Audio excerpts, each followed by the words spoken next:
Hello, my lovely hummingbirds, and welcome back, my voice, to another episode of Makeup and Motivation here on Pop Culture with your lovely host, Monroe. How's it going, everyone? I hope you're doing splendid. Hope the weekend was amazing for y'all. Happy Leo season to all my Leo babies out there. But for today's makeup look, we are going to do a 90s inspired makeup look that is on theme with today's topic of conversation, which is what the fuck did I say it was? Thanks, it's vintage, the generational trauma, I mean. So yeah, without further ado, the makeup look. Hi, my lovely hummingbirds. On today's makeup look, we're going to be using every product that your mom, older sister, or yourself did not have in the 90s to get us started. We're going to use the Say Slip Tint in the shade 5. And, I mean, just look at that coverage. Look at the dewiness, the glow. It's absolutely stunning. And I know the 5 looked a little intimidating there at first when I first put it on, but currently my face is a little lighter than the rest of my body, but it blended beautifully. Look at that difference right there. I look way more awake than I do on the other side. Clearly I'm impressed. And now let's get going to the other side.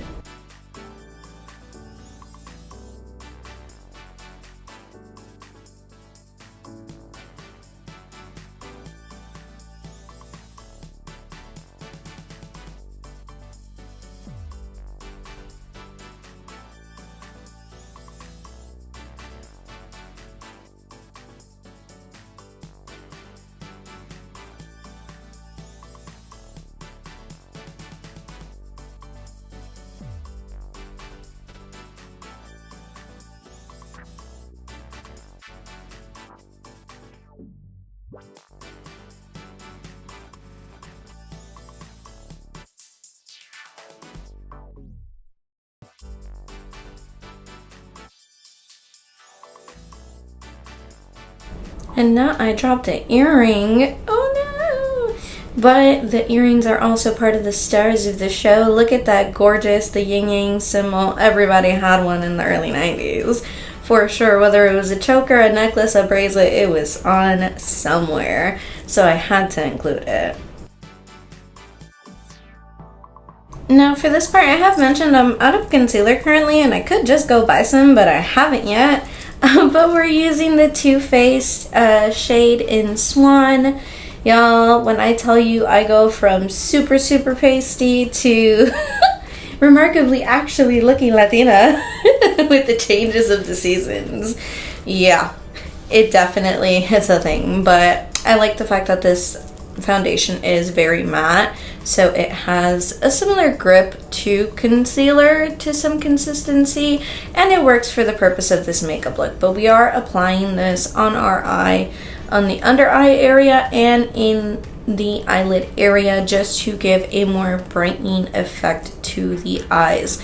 This is also not gonna really be my eyeshadow primer because I do have that, but I just wanted to give it a good brightening base to go along with it, as well as bringing the focus to the center of the face. Like, I don't know if y'all remember when I did the Black Cat makeup look at the end of last year. If you haven't gone to see that, you definitely should. The link will be in the description. But I'm going and focusing on all of the center points to bring the focus to the center of my face in this makeup look.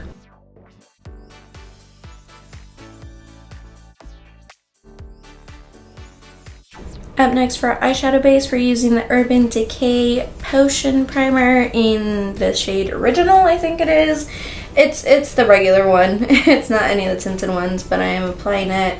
I'm running low on that, but I finally got some new one, and that'll be in some future makeup looks, so definitely stay tuned. I'm excited to try it out.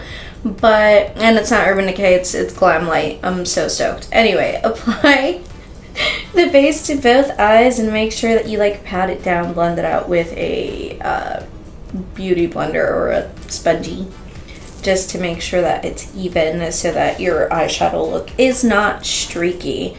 And once we do that, we're gonna set our under eye with the Black Radiance True Complexion loose setting powder, and we're going to apply it to the under eye area, to the nose area, to our jawline, to everywhere that we applied concealer for the most part. But for the under eye, we are heavily applying it because we're going to bake, y'all. We are going to be out here looking defined and fine and ready like we're about to be a backup dancer in a Missy Elliot music video.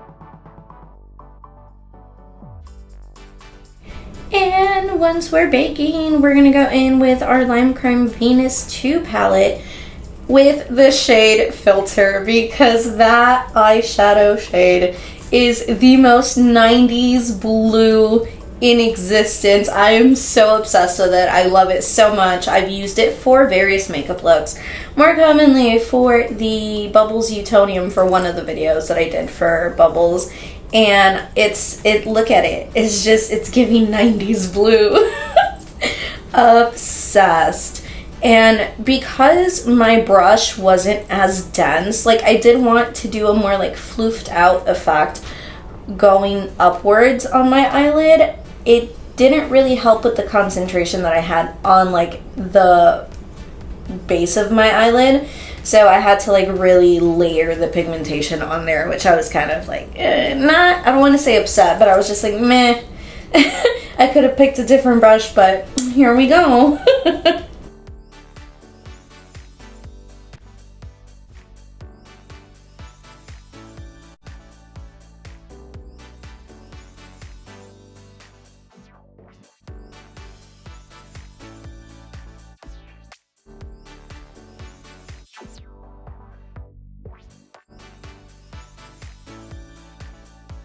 And once that's done, we're gonna go in with the shade Pigeon, because we're gonna create a like stormy look with this eye shadow, like clouds in a blue summer sky. I don't know. I just thought it looked really pretty, and I am doing kind of like a little faux wing on the end there. And of course, we're not just gonna leave it like that. Like we are gonna end up blending that out so it gives more of like a shadow effect to the eye look, because it looks a little too harsh for my liking there. But before we do that, we are gonna go in and wipe all the excess loose powder. Not wipe it, but definitely just brush it off, because we want to look bright and defined, not a little too yellowed out. And now that we've done that, we're gonna go in and blend our life away on this eyeshadow to create that gorgeous shadowy effect that I love so much.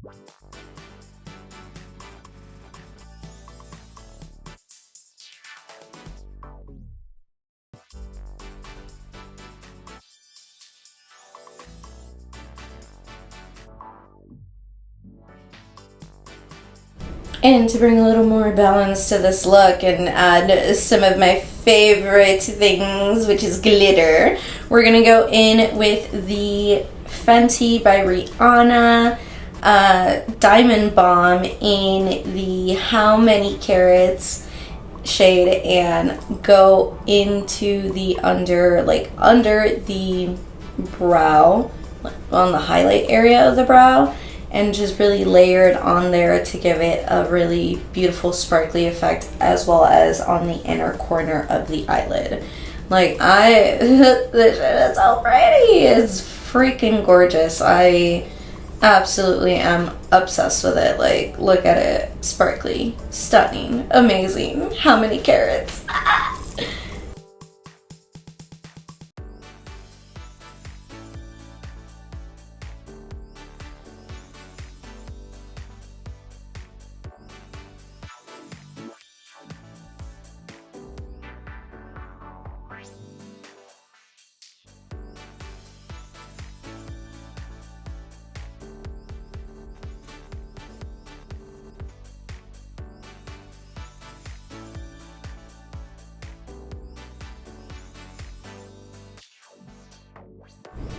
Up next, because what was liquid in the 90s when it came to eyeliner? And non-existent. Pencil was everything.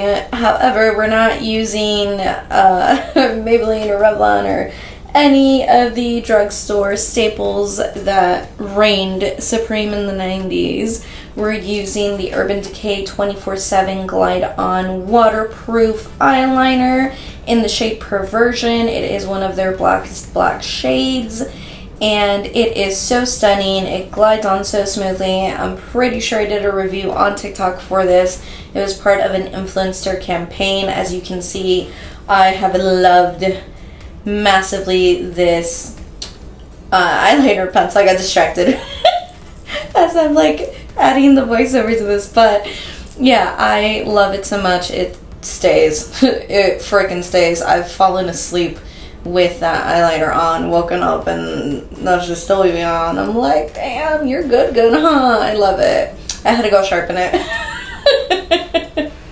to finish applying, but yes, it works so well. It's so smooth. I'm in love with it. Honestly, one of my favorite pencils to date.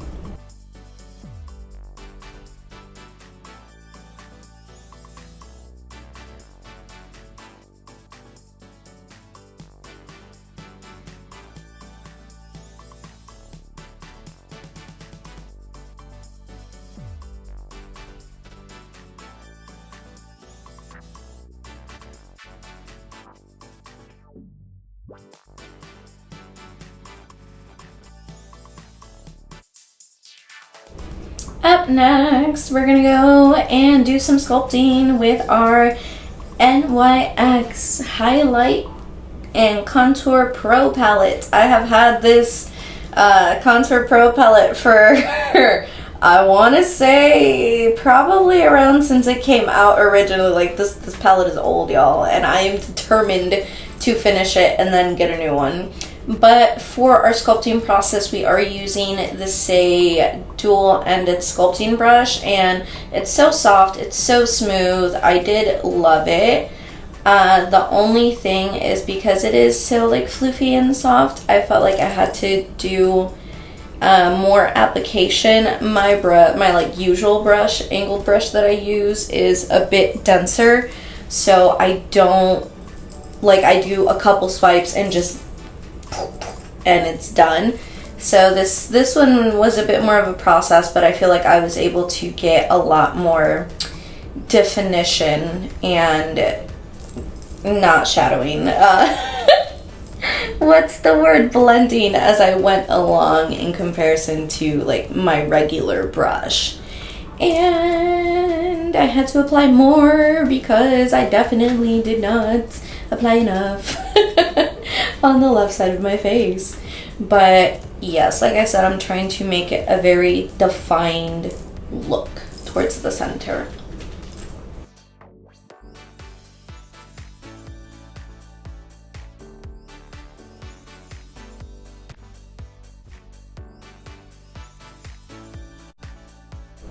Up next, we're defining the nosy. I've recently been doing more of like a button nose contour, but for this one, we're doing straight lines, y'all, down our nasal, like the sides of our nose. I was gonna say the bridge, but it's, I guess, the sides of the bridge of the nose, to give that very like straight nose look, which was such a thing. It was such a thing. I think back to like late 90s, early 2000s.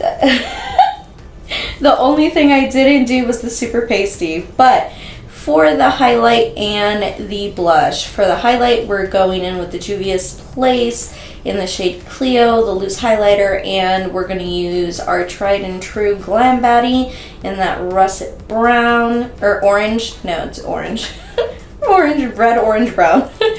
And we are going to be a little blush blind today, as well as a little, no, I didn't go that crazy with the highlight this time. It wasn't like my birthday makeup look. If you haven't seen that yet, it's on TikTok. Talk all about what it's like turning 30, y'all. But I'm gonna add a little link for that one too. And I was laughing because my mom was like, wow, I'm getting flashbacks to when your sister used to do all her makeup in the 90s. And I was cracking up. I was like, dang, how'd you know that was my inspiration? Shout out to my big sister. I love her so much. But y'all see this highlight? This highlight is amazing. I love Juvia's Place. It is so economical as well. Like, the prices aren't crazy. The quality is amazing. I've had this highlighter for a really long time. No issues with like layering it over any makeup. It just, no breakouts, no complications, no flakiness, and it stays. It's stunning. And you know, I'm a little highlight blind as well, but I love it. I also love, while it is a little sparkly and shimmery, it blends real smoothly onto the skin where it doesn't look like it's just glitter everywhere, you know?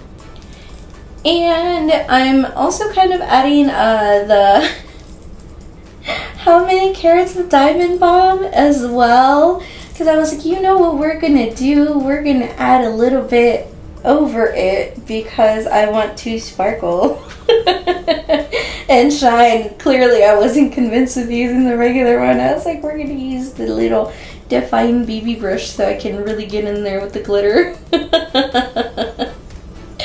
And we're layering it over on the cheeks as well. Today was a fancy kind of day. For our lip Wednesday as well. For our lip combo, we are using the Gloss Bomb in the shade Riri. We are using the the lip pencil, the Extra Thigh, and we're using the glossy, the shade is Bounce, but we're lining our lips with the new lip liners for Fenty, and it's the perfect brown, honestly. Not only for my complexion, but also very 90s. Like, I love it so much. Look at that, so pretty. And of course I'm gonna be extra and add way more on there because of the lip effect that I'm trying to get.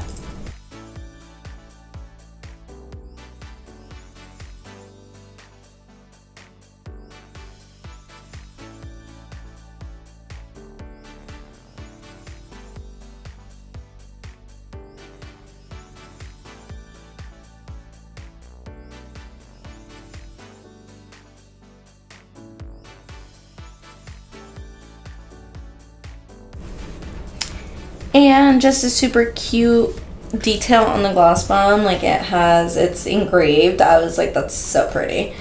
And we're gonna add that to our lips, and honestly, this is giving, if you guys haven't watched the Get Your Freak On music video for Missy Elliot, y'all need to go watch it because it reminded me of her lips. I'm obsessed right now. I've been listening to so many throwbacks from the 90s lately. I don't know, maybe the 30s nostalgia is hitting y'all. But we're going to take that and we're going to apply it to the inner part of the lip to really give a ombre effect to our lips. And yes, that is the only part I'm going to show the lashes because it freaks me out. Anyway, this is the makeup look. What do we think? Do we love it? Is it giving 90s? Is it I'm ready for a music video and that cheese grater lighting? Like, what are we doing? I love it. It's stunning. Let me know what you think in the comments, my lovely hummingbirds. But without further... Oh, yes, I also added a choker because duh. That's it. Without further ado, today's video. Hello, my lovely hummingbirds, and what do we think about the makeup look? It's been a few hours since I originally put this on my face. I've been a busy girl today, but yeah, before we actually get started with today's episode, fully, I would really appreciate it if we please took a moment of silence for Octavia Redmond, Lucy Blue Knight, and all the other lives that have been lost due to conflicts around the world. Please join me now in a moment of silence.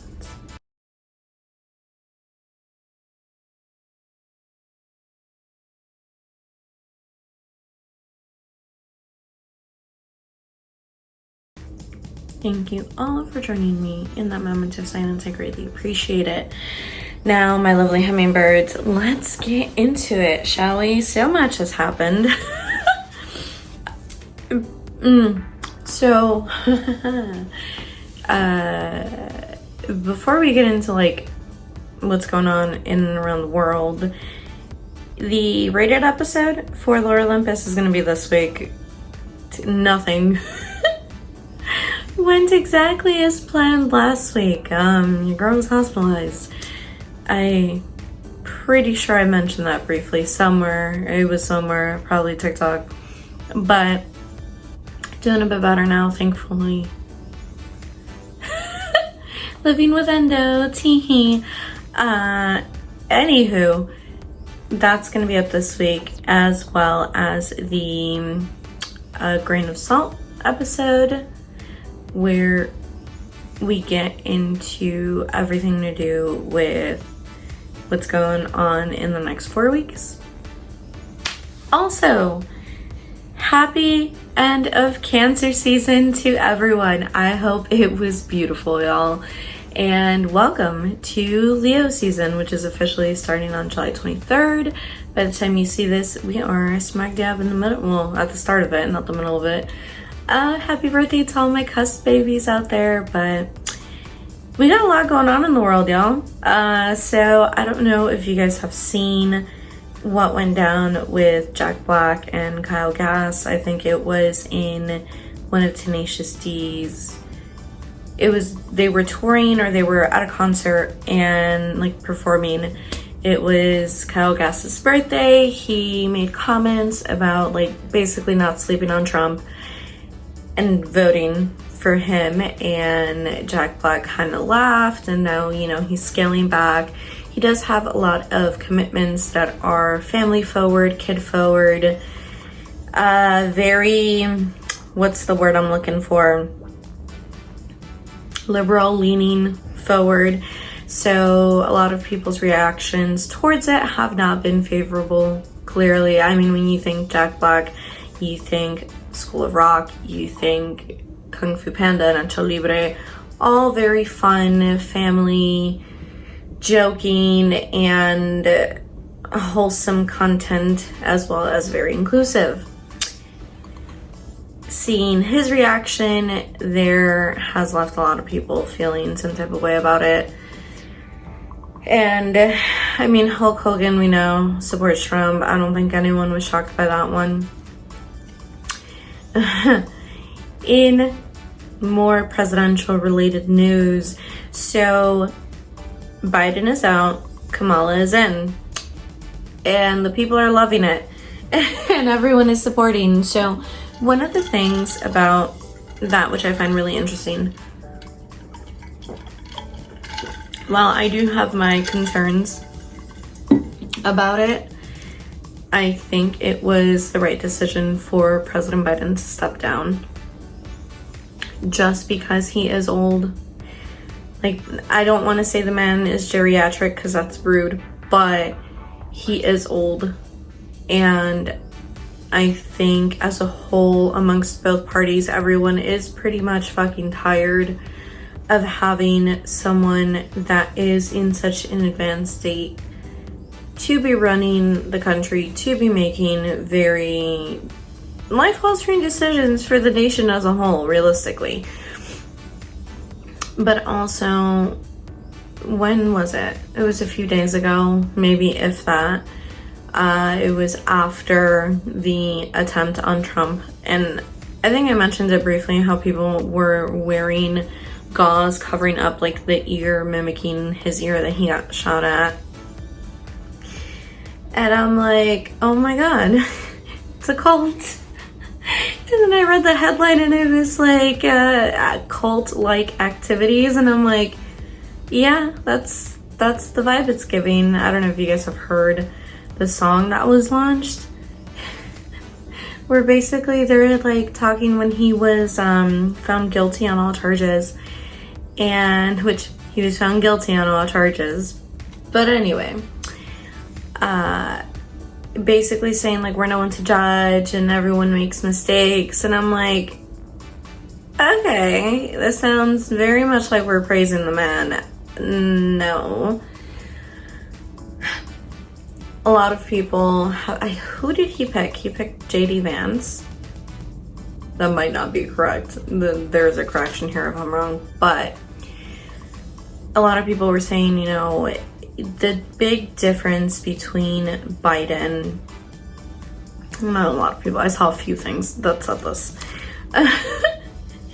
It said that the difference between Biden and Trump is seen not only in the work that they have done, philanthropic, political, or otherwise, for their stance on who is actually willing to help people and who is doing it over an ego, and how Biden's decision to step down was for the good of the country and not himself, versus Trump, who is not that far off in age from Biden, has not stepped down and has declared who his running mate will be.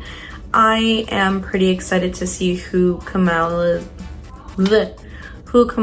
running mate is going to be. A lot of people were shipping Alessandra Ocasio-Cortez on esta AOC on her Instagram.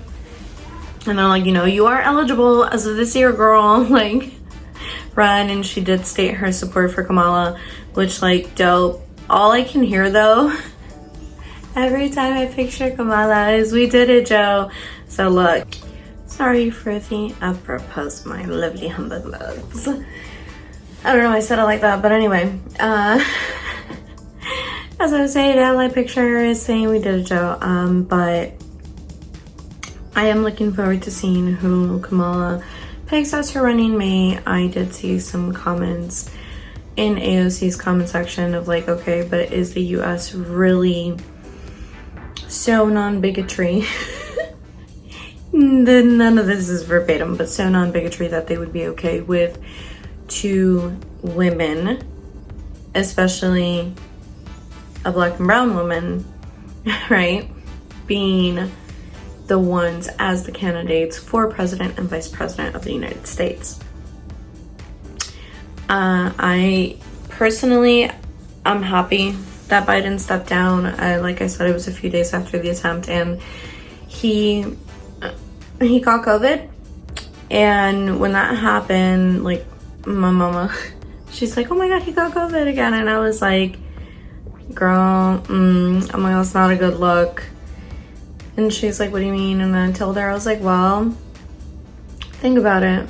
Trump gets shot at. That was such a hard eye roll. I'm so sorry.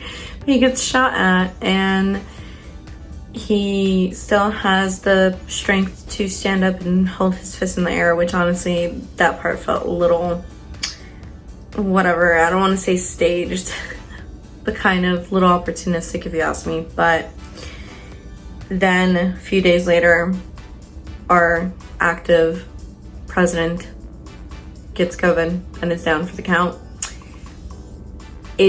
His decision to step down was the right one, because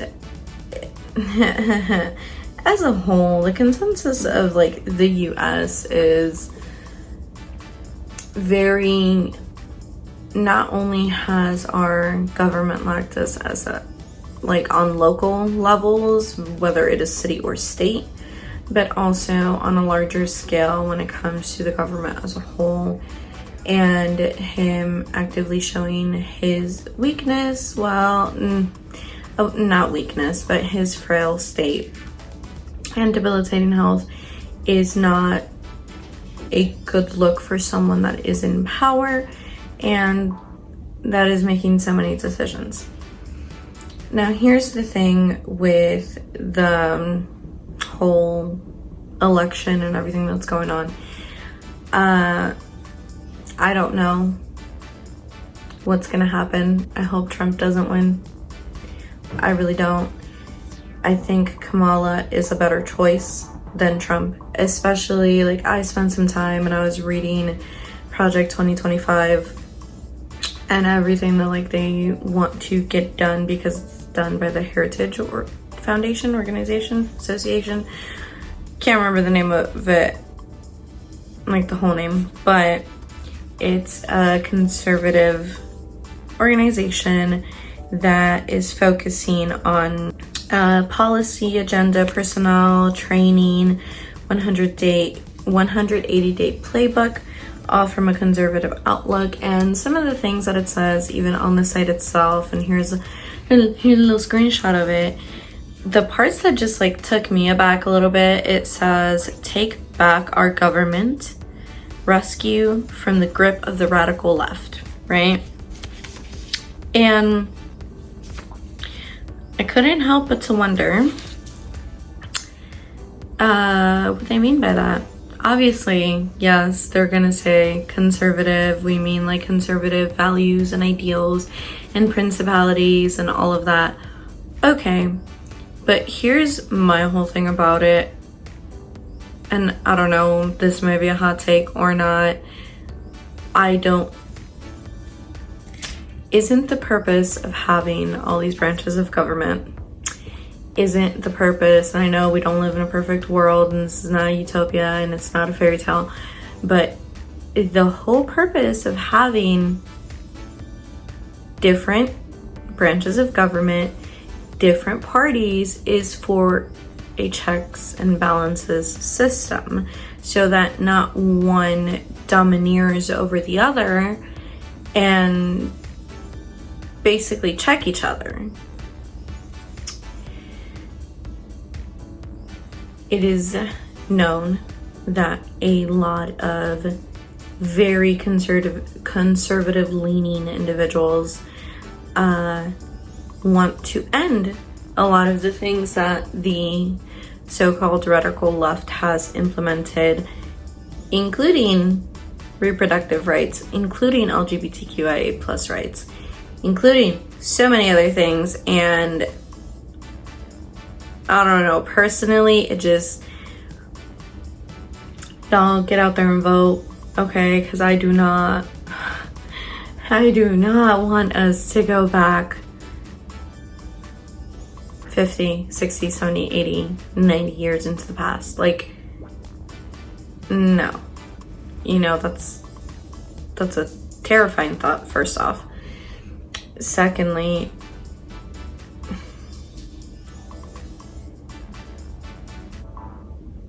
and I mentioned last week's episode how like reading is super important and we have to keep ourselves informed. I know it's hard. I know it's hard reading everything and staying up to date, but we are at a crucial point where it is necessary. Now, my hesitations over Kamala Harris are not, I can't say I'm really hesitant. I am happy that we have someone that is in their 50s, educated, a woman, like, as the presidential candidate for 2025. I'm here for it. My fears is that this country has shown its colors over the past few years, and well, I mean, with the overturning of Roe v. Wade and so many other bills and policies that are being put into motion or being passed that really go against women, and rights that have been implemented, I am a little worried that even within the Democratic voters themselves, there is not really going to be a full support for Kamala. And I can't remember who said this, and this was a while ago. And before the presidential elections, like I think some point like beginning of last year, where someone was like, okay, but what has she actually done as the vice president, right? Which, like, Granted, she's attended quite a few events. She has. I don't know what Pence did as vice president, honestly. I have no idea, and I think I even mentioned it in an episode of Pop Culture. I'm like, but what does he do? And like, do we actually know like what he's participating in? Because I feel like I only see him when he's like next to Trump, right? I probably said it exactly like that too. I don't remember, but with her, she's attended fundraisers and events and all these things, right? However, she has also been silent when it comes to genocide and everything going on between Israel and Palestine. And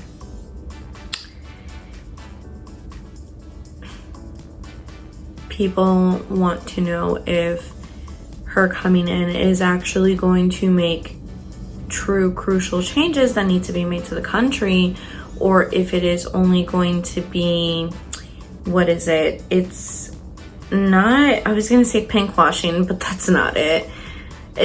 Pink washing is essentially when corporations, I don't know why that came up. That was interesting.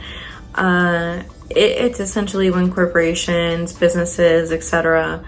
use the LGBTQIA plus community as like an advert. So like they'll think Target changing all like their signs to rainbow and selling rainbow detailed things and all this stuff, things like that, but are not really, or say they're not actually really inclusive year-round type of thing, or really representing type of thing. So Target was the first one I thought of because of the like mess on TikTok of when people were like, I can't believe Target is doing this, where they changed something to be more inclusive and people had a fucking field day. That's why it popped into my head. But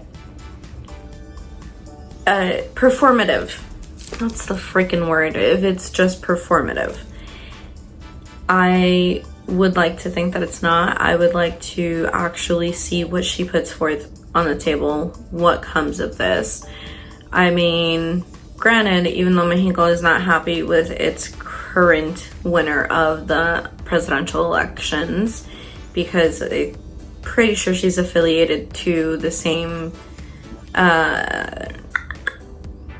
political party that AMLO was or is. So people not real happy about that one. And everything going on in Mexico is its own can of worms, and I'm gonna cover that on a separate episode. But I think it is time for the US to have a female at the head of its presidency. I think it would be,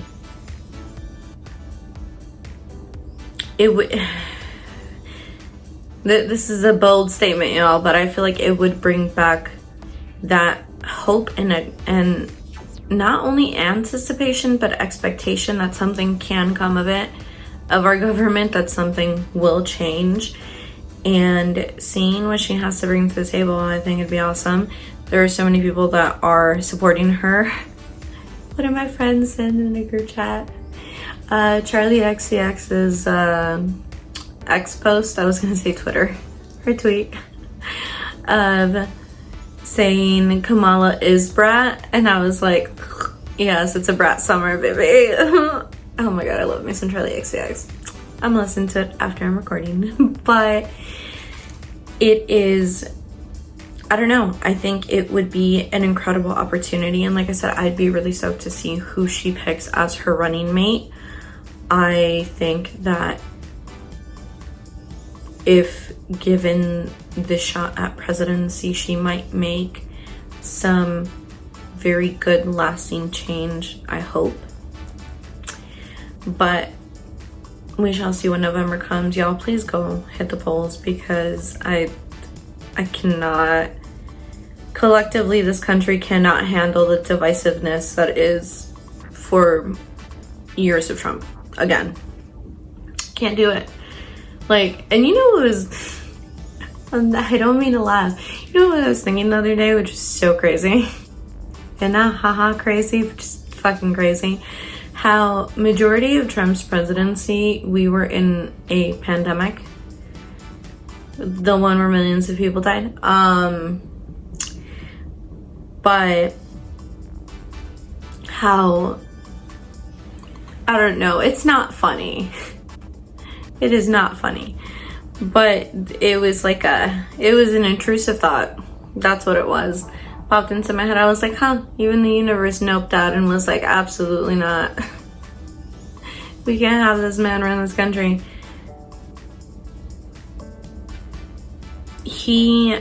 So Trump said this thing about how, I can't believe I'm talking so much about this man on this episode, and not what I had planned at all, but he had mentioned how his original speech before he got shot was going to be very divisive, and how the new one that he was going to do was going to join the country together and all this stuff. And I was like, wow, we are fearing for our life. Was it really that staged?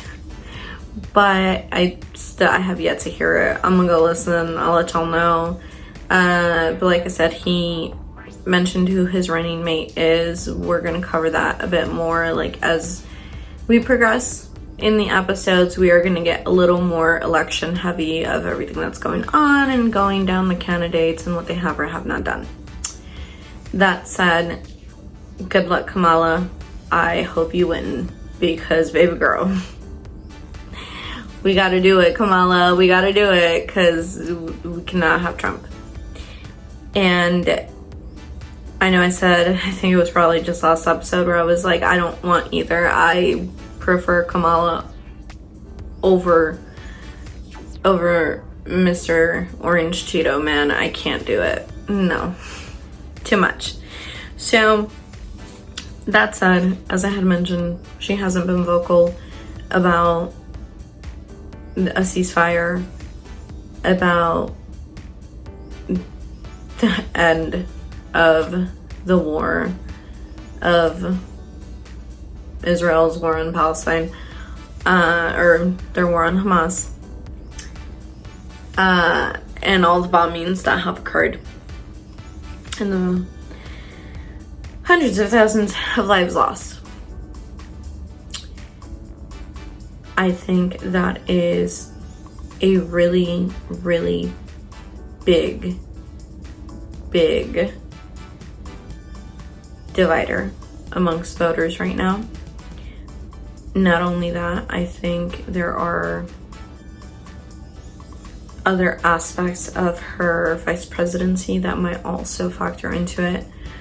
Another thing that I had mentioned to some of my friends, like, we were talking about it, and I was like, you know, one of the things, I'm like, there's a lot of points of like why so many people might not vote for her, and they'd prefer to have Trump back than vote for a black woman as president of the US.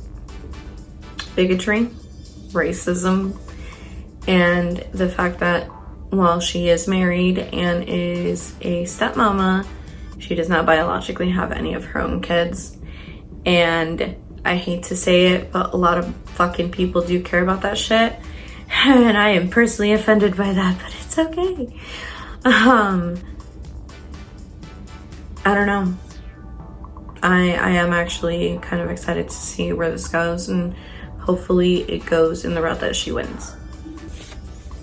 Before I forget, sorry again about the weird pause, but I saw this thing. I told y'all I get like emails from Newsbreak and shit, but where it said that Trump has supported Kamala in the past, like her political prospects, even going as far as donating. And I was like, I have to look more into that, because was he actually supporting, or was it something that he kind of just like tossed money at without being fully aware, or like his personnel did? I don't know. I just thought it was interesting. Congratulations to Miss Texas. A queen! Oh my god, y'all, if you haven't watched the video of Miss Texas, the coronation, you need to go watch it. It is so beautiful, so fucking wholesome. It's amazing. She looked so stunning in that dress. And the support and the love and the care and the vibes. If you need something to just be like, you know what? There is good in the world and humanity is still pretty fucking decent, definitely go check that video out. I'm gonna include a link in it in the description for y'all to go check that out. I just thought it was so cute. Now that we talked about something so cute, we're gonna talk about something not so cute. So this is into the whole performative activism thing, performative work kind of thing. So the UN has, the United Nations International Court has decreed that Israel's settlement in Palestine is against international law. They have ordered, sorry again. So basically they decreed it against international law because of the apartheid tactics that have been used in the settlements in Palestine by the Israeli government. They have also demanded that they cease new settlement activity, that they make reparations for everything that the Israeli government has done, evacuate all settlers as well. Now, what did I say? Formative, well, the United Nations has made other decrees and passed other motions and since October 7th. And a lot of the motions have been vetoed by the US, unfortunately. Also, for some of them, I think they require majority rule. This time around, I think it was 14-1 out of 15 countries that all agreed. And part of it to me feels like it was that not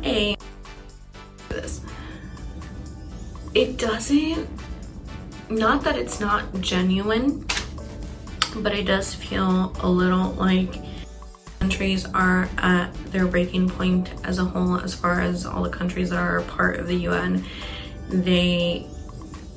It feels like they're like, okay, you know what, this needs to end type of thing, because of everything that has been occurring around the world, the way that everyone had.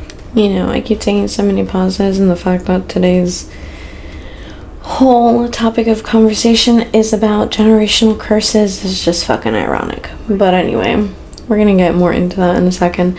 So, yeah, I don't know.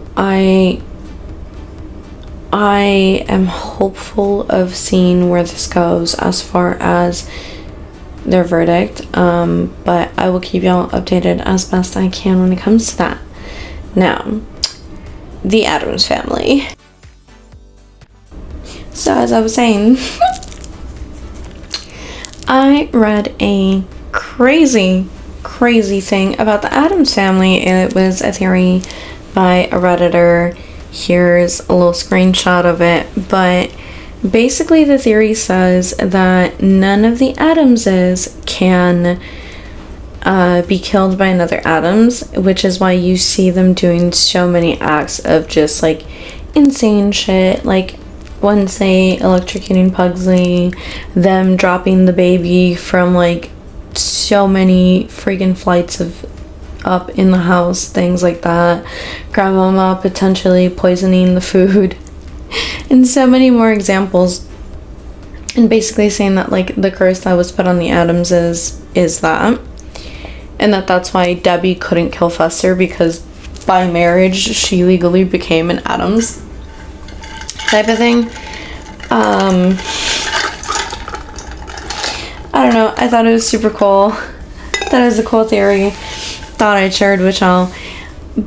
But the reason for today's makeup look being 90s inspired, because I was not gonna have super thin eyebrows. I was not gonna do it. Can't do it. But so for those of you that don't know, and this is the very first episode of Pop Culture you're tuning into, I am officially 30.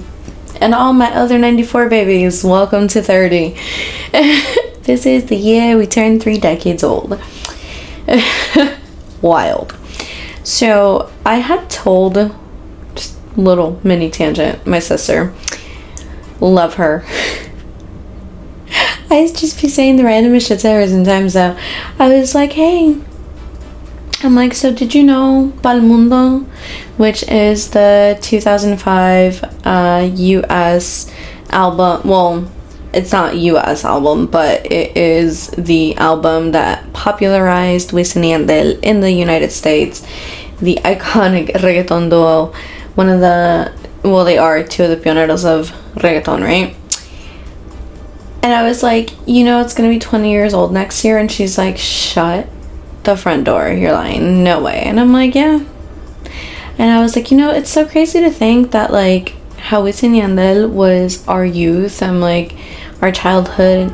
Anyway, as I was saying, hi. Y'all, I don't even know what the fuck was a few minutes ago. Pretty much the entirety of the introduction of today's topic of conversation. But anyway, sorry, I was fixing the microphone. So, you know what song I have stuck in my head? H-O-T-T-O-G-O, you can't take me hot to go. Love me some Chapel Roan. A fatty, a Midwest fatty. Anyway, distracted. So, I was like, yeah, isn't it crazy how Wisin y Yandel was like our youth and teen years, and what that was for us, that is now Bad Bunny for somebody else. She's like, why would you say that to me? I was like, I don't know, I was just thinking, it's like super interesting how patterns happen and things change kind of sort of, but not really. And how there's, you know, everything happens in waves. And I was like, and now we're at the point in life where we are old enough that the 90s are retro. That it is now vintage to be wearing low-rise jeans and bell-bottoms, and skinnies are out and everyone is blush blind again. Seen some thin eyebrows too recently, and I was like, no, please, mine just came back in all the way. I can't go back. Because y'all, I plucked my shit away when I was in high school. I was not in high school in the 90s. I was in the early 2000s. I guess it's early 2000s. 2010s. We're just gonna go with that. I graduated 2012. But I want to say it was probably freshman or sophomore year. Probably sophomore year. I don't know. I went thin. Ooh. I can't go back. But I was thinking about what episode I wanted to do for this week. Just because a little bit of things did not go as planned, as I mentioned last week's episode, as far as pop culture and content and the way that everything was uploaded. But also, I know what the episode is going to look like for next week. So I'm like, hi, welcome to a filler episode, sort of, kind of, but not really, because this one's going to be a two-parter. For today's topic of conversation, it's vintage. The generational trauma, that is. So, yes, that is the title of today's episode. The reason for it, it's been coming up a lot, and not just the weird coincidence. I do not believe in coincidence, but just it's been popping up everywhere. And if you are anywhere on the social medias, then you've heard it somewhere before. You've probably heard it here on Pop Culture. I know I've lightly brushed up on it. But we're going to do a little bit more of a deep dive about what it is, why it matters that we recognize it, why it's important to the journey of life, love, and self-healing. And next week, we're going to get more into what exactly it is that we can do to get out of it. Or do our very best to. So where did I leave my caffeine? Why did I say it like that? I am doing a lot of weird voices recently and I don't know why. But yeah, so what is generational trauma? Well, think about what trauma is, my lovely hummingbirds. And here is like the actual definitions of everything, or here, whichever way. But essentially, non-verbatim, trauma is the reaction that we have towards a traumatic experience, and that reaction can be verbal, physical, mental, spiritual, and any combination thereof, to the point where it has such a lasting impact on us in any of those areas that we carry it forward and then take that baggage, I guess it's the best word I can think of at the moment, and apply it to every situation like a reflex that is even remotely similar to the experience we've already had. For example, say you walk outside and it's raining and you get struck by lightning, right? Which is like such a rare occasion. I think it's a rare occurrence. I don't know. Here's those like statistics for it, but not to give y'all a new fear or anything. But say that happens. That's a scary ass fucking experience. The next time it rains or thunders, obviously, if not yourself, my lovely hummingbirds, your body will definitely be fucking terrified of lightning and getting struck and rain in general, because your body with all its senses will recognize now that that event means they are in danger. That being said, everyone in life, period, experiences some form of trauma to varying degrees. These are not the trauma Olympics. Everyone has it worse than somebody else, okay? First and foremost. Secondly, so I've said it on here before many times, I know I have, about how healing is non-linear and healing is a forever kind of thing. And the reason I say that is there are things that you will undeniably recover from down the line, right? And one of the biggest things, my lovely hummingbirds, is that you need to give yourself that space and time to do so, because it will not always be instant type of thing. So when it comes to trauma or traumatic experiences, those can be things that last with us through decades of our lives, through years of our lives, especially if we fall back into situations that end up bringing up those traumatic moments to mind, or we are re-traumatized because of a similar, if not equal, occurrence.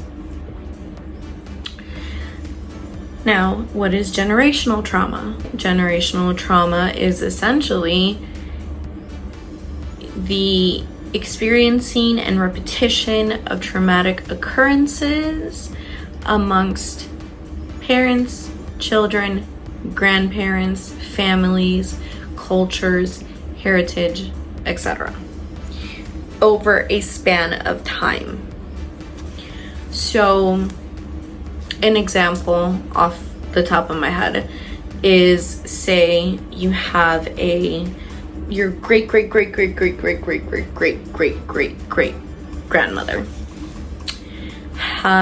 became a single mom because her husband died in a war, or became a single mom because they left, or your X amount great that I said grandfather became a single dad because his wife died in childbirth. And that fear of that happening gets then put into their child and their child's child and their child's child, So far so that it is such a focal point of concentration that all those little babies end up repeating that cycle, where either their spouse will die, whether it is in childbearing, whether they are left by their spouses, and so on and so forth. And then confirmation bias also has kind of a hand to play there, because with the more that it is being emphasized, hey, so this happened to me, and then the reasoning gets put into it of, you better be careful because this is how these people are, this is how they are, this is how she was, you better not let that happen to you. And the more, and I can't remember, oh my god, no, it's a Batman quote, isn't it? You either die a hero or you live long enough to see yourself become the villain. Fucked up. But it's so prevalent in the spiritual community. It's the concept of the thing that you focus on the most is what will materialize in your existence, right? Which is why one of the reasons why I'm always like, I don't believe in coincidence, right? And with generational trauma, it can be that. It can be, okay. So there are different types of generational trauma. There can be trauma that is relational. There can be trauma that is religious. There can be sexual trauma, physical trauma, financial trauma, addictions, many various forms. So say you grow up and also the thing with traumatic experiences is you can have two ends of the same line of trauma on very opposite sides. So say you grow up in a home where your parents and your grandparents and your great-grandparents all fought and had shitty relationships and were always in each other's faces, that then when you grow up, either you end up in the same type of relationship or you end up in a relationship that is very complete stark contrast of that, where it can be even like little to no communication, never getting in each other's faces about anything. It can also lead to passive aggressiveness or over vocalization if all you witness is passive aggressiveness, things like that. Like, there are varying degrees to it. As millennials, hi, a lot of us, especially my 94 babies, a lot of us have Chiron in Virgo. And this is a grain of salt. So, ironically, I have my little, oh my god, I love this. It's a stat. It's 3 necklaces, but why am I stuttering so much? What is happening? Hello? It's a stack necklace. I got it from Julis's messages. I ordered. And a cutest swag little love spray. I'm just like, yes, bring me love, baby. Bring me my divine. Your girl is ready, y'all. Anyway. That is so random. Oh my god. My lovely hummingbirds parting my endo brain right now. But yeah, so I am a firm believer that like our planetary alignments can help as a tool to guide us throughout life, through the experiences that is written in the stars of like, not that, god, how do I phrase this? Y'all know I'm an astro girly. Y'all know this. Like, I'm a little brujita. I love tarot. I love astrology. I love zodiacs and horoscopes and all of that. Obvi, right? But I think, you know, that your star chart really is the blueprint of the experiences of your life and how to navigate them. For example, calling myself out here, my Venus is in Leo, so I am very, which like I love me, but having your Venus in Leo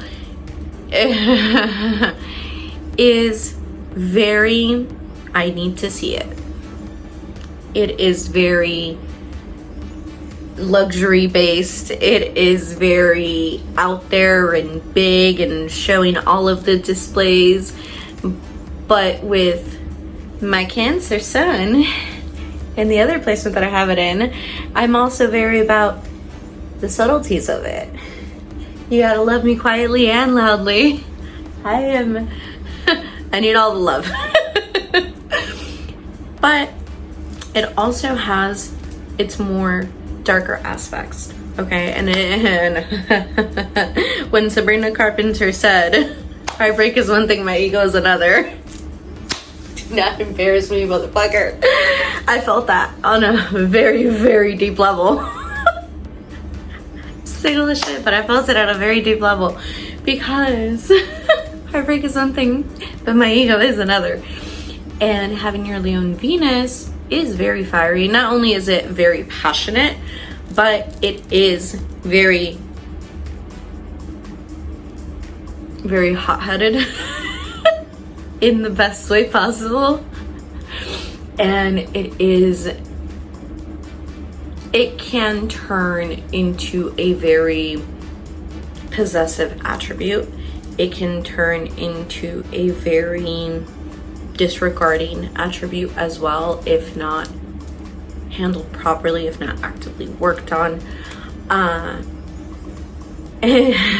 All my Leo Venuses, you know you love hard, but then when you don't give a fuck, that's a little whole other kind of thing. And I think astrology charts definitely help give us a good blueprint for that. When it comes to Chiron, a lot of us, as far as millennials are concerned, do have Chiron in Virgo. For my 94 babies, specifically. And Chiron is all about our core wounds and how to heal them. That being said, generational trauma is a topic that has heavily come up, whether it is on social media, whether it is in media, whether it is in the arts, in music, in movies, in whatever form of popular culture that you personally like to tune into. You've probably seen it. One of the things that I wanted to see, this was years ago and I never got to see, it was a play.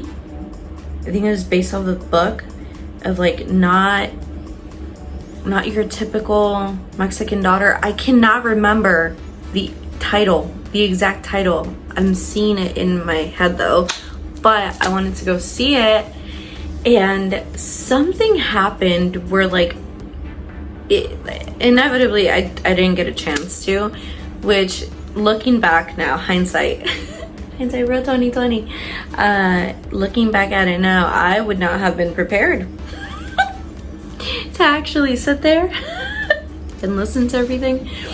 And you know, now we've grown, it's different. But one of the things is generational trauma is very prevalent amongst all the generations. And the reason being, especially I feel like for everyone that is like Gen X, millennial, even down to Gen Zs, it has to do because of the traumatic experiences and grievances that the previous generations had to deal with. Especially for my lovely hummingbirds who are first generation here, who are kids of immigrant parents, like it adds another level of traumatic experiences for all my lovely hummingbirds that have dealt with, whether it is being impoverished or whether it is racism or whatever it is. Like there's an extra layer, right? And I was gonna say an extra layer of pizzazz. What? So essentially that's what generational trauma is. It is experiences that happen to one individual, are held on to, carried, and then tossed into the next one, into the next one, into the next one, until we are here. And the thing with that is that oftentimes a lot of the people that are displacing that trauma and carrying it on to the next generation are not really fully aware that they are doing. Not everyone heals in the same way, processes in the same way, begins their journey at the exact same time, and unfortunately some patterns do get repeated. Like I said, generational trauma, generational curses can be from any, and like, I don't know, somebody liked the taste of freaking Brussels sprouts, and now so much so that they overate, and now the entire family hates Brussels sprouts. I don't know, like, it could be anything. It could literally be anything. But why does this matter? So I am very of the mindset, and I've said it on here before, and I feel like a shit kid sometimes. I really do, as far as like my parents' child, because I have openly like said to them, I don't ever want to do that. I don't ever want to be like that. Especially when it comes to like communication. It is a grievance. But things like that where I see certain aspects, and now that I'm older, I see more. And listening to all the stories that I have growing up when it comes to like family and occurrences and everything, I'm like, wow, I don't want that to repeat with me. I don't want to carry that forward. If I ever do become a mommy, like, I don't want to carry that forward to my kids, type of thing. Why does this matter? Why are we talking about generational trauma? If you are tuning into pop culture, you are probably within the ages of 18 and onward. I don't think anybody below those ages watches my content. If you do, get your parents, because we need to have a conversation. Although the endometriosis stuff is, I would say, viewer discretion. I have said it, viewer discretion is advised, and that is at your parents' discretion. But for the most part, that's who watches pop culture. We are all collectively within sufficient age range to either already be parents, becoming parents, or considering being a parent in the future. And I don't know if I discussed this on here or not, or if it was a conversation that I had with one of my friends, but it came up during conversation with my parents about marriage and the me lack thereof, but very indirectly questioned. And my smart ass mouth, especially as somebody in the morning over pancakes, like, come on. I was like, you know what?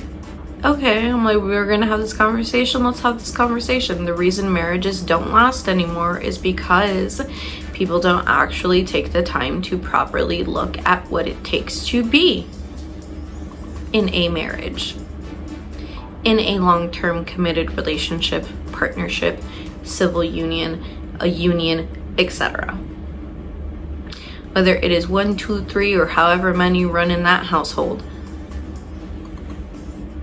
people do not fully see the whole scope of it. And, you know, I don't think it was an answer that either one of them was expecting, honestly, but they looked at me and they're like, what do you mean? And I'm like, well, marriage isn't just all about love. And trust me, yes, I still want the Laura Olympus Hades to my Persephone. I still want the reason to my favorite. All of it. Yes. But I'm still a romance girly, right? To my fucking core. But I also, you know, understand that things are not a romance film or a novel or whatever, right? And I sat there and I basically explained, I was like, you know, it takes a lot to have a long-lasting marriage, especially a loving and healthy long-lasting marriage. I'm like, and a lot of people do not have that example at home. A lot of people did not grow up with that. I'm like, and unfortunately, it's very common for many to not, and very common to carry that mindset and those attributes of character into ourselves, and then onward into the relationships that we inevitably end up having later on in life. And I'm like, it takes work. It takes a lot of work to be in a relationship, because it's not two halves coming together to make one whole, it's two wholes coming together to make a bigger one. And like, it takes compromise and effort and work, and not just at the relationship, but on yourselves individually. You have to make sure you are fulfilled within yourself, within what it is that you're bringing to the table, to the relationship, whether, you know, you're gonna be the provider, or it's gonna be 50-50, or however the fuck it's gonna work for you.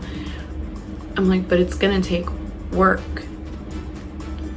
And in order to do the work, either you're both gonna be running around in Delulu land together, holding fucking hands, not paying attention to everything that's really going on in front of your faces, or you're gonna fucking heal, bigging up your bag, grow yourself, get to know yourself, and then, you know, simultaneously also get to know and grow with your partner. And yeah, and it just like, I don't know, I think they were expecting that answer from me, and I was like, yeah, but you know, I don't know, I'm like, I'm gonna have like then I talked shit because I had to. Conversation got too serious too quick. And I was thinking about that recently. And I was like, you know, it takes a lot to see a characteristic or a behavior, especially when it's something that we've known our entire lives, and decide, I'm not doing that. And then going even further to actually implementing things to actively stop said characteristic or behavior. It takes a lot. Why does this matter, my lovely hummingbirds, in the journey of life, love, and self-healing, and all the gorgeous, gorgeous shit that we talk about here on Makeup and Motivation? It matters because if you're looking to build a better life for yourself, for your loved ones, for your future family, for your current family, for yourself, for if you want puppers or kitty cats or whatever other little baby instead of a human baby, it takes work. It's not easy to heal. It's not easy to make the active decision and be like, you know what, this fucking generational trauma, this fucking generational curse stops with me, and not going the yeeting route, which I cannot say I have not tried, but it takes a lot. And one of the things that I found super interesting about when I was reading the Addams Family curse thing was because the Redditor had said, oh, it's like they're pushing it to see just how far they can go till they can actually cause some form of damage to the other Addams, right?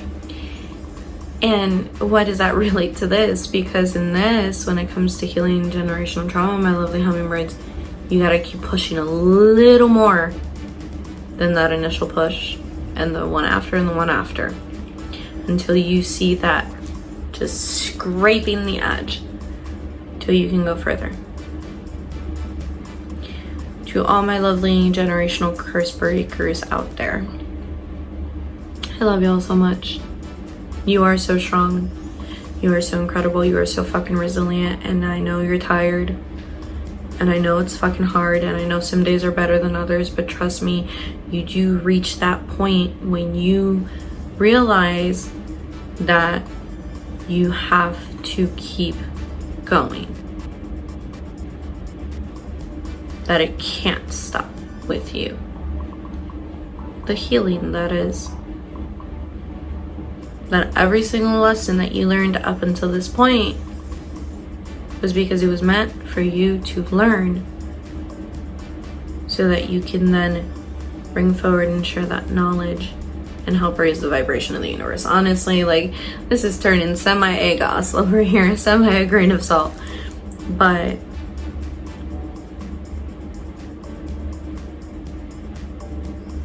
one of the things about like generational trauma that really it hurts my heart on like a different level, really gets to me, is the either lack of awareness, the hyper awareness and inability to do anything about it, or the realizing it's there but being so far down the line that you know you cannot actively make a change.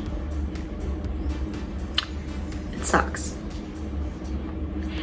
And what I want to leave y'all with today, my lovely hummingbirds, we're gonna pull an affirmation. I used to do this thing on TikTok where it was like today's affirmation from our daily wall of affirmations, and I would like go to a random one. So we're gonna just grab one. I have my little crate of stuff over here, but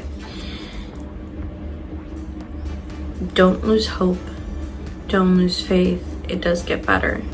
And just because everyone before you did it one way, that doesn't mean that you have to. The purpose of life, honestly, I don't know, this is just what I feel like saying for this episode. It might change in a week or two, or tomorrow, who knows? But honestly, it feels like the purpose of life is solely to live it, to experience it, and to leave this earth better than we fucking got here. Better than what we found it to be. Generational trauma does not just happen out of the blue. It builds over time. And sometimes when we least expect it, it rears its ugly head back around. But hopefully when it does, my lovely hummingbirds, you are so much stronger, wiser, and braver to take it head on and tackle it.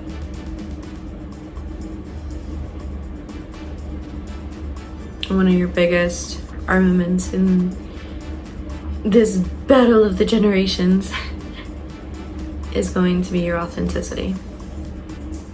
Being true to you, learning you, and knowing that your experiences may have shaped you to a point, but they are not you.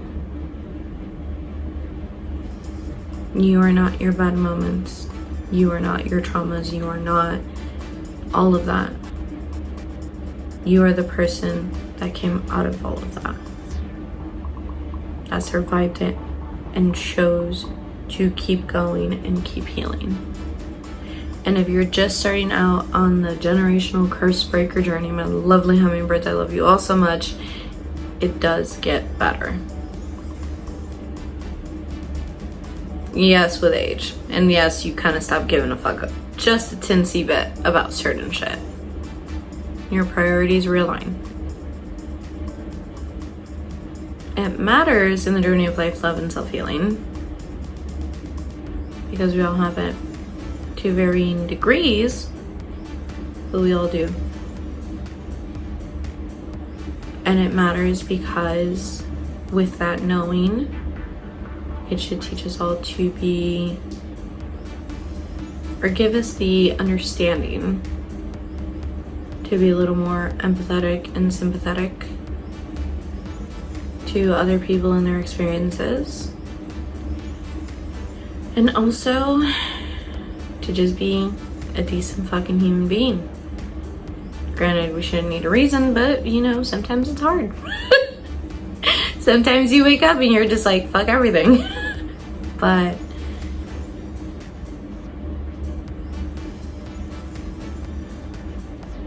we're gonna get more on what exactly to do about it when different cycles of generational trauma hit and when it rears its gorgeous toxic little head back around. But for today's affirmation from our little crate of affirmation, oh, we have, I think I dropped one, but we have two.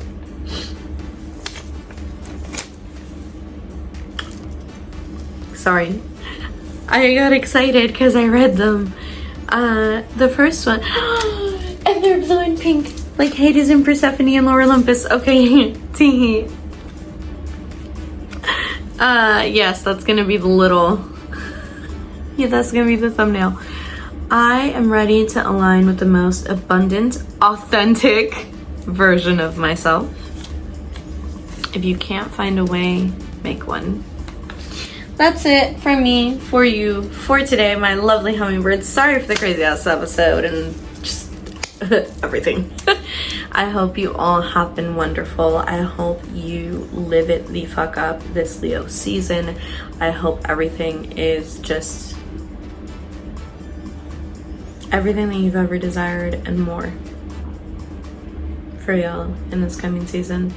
To all my lovely Leos out there, happy birthday, my lovely Leo hummingbirds. I hope it is fucking magnificent. Show up and show the fuck out like only you know how to do, my Leo babies. But yeah, that's it from me for you for today. I love you all so much. Les mando mucha paz, muchos besos. Y les recuerdo que miren hacia la luna. Sending you much peace, many kisses, and reminding you to always look up at the moon. I love you all so much. I'll catch you on the next one. And like, share, subscribe, all of that. I really appreciate it. Comment. It definitely helps. Oh, it helps. Go check out any of the other pop culture episodes, including the latest pop culture interviews of Chris from Alarmist Brain and Tap Room, located on 4055 West Peterson, Sweet Rear, here in Chicago, Illinois. But yeah, that's it. Go have fun. Go make love. Go not make love. Like, go put more love out into the world is what I meant. The other one too. But anyway, that's it. I love y'all so much. Have a good one, and I'll catch you on the next one. Bye.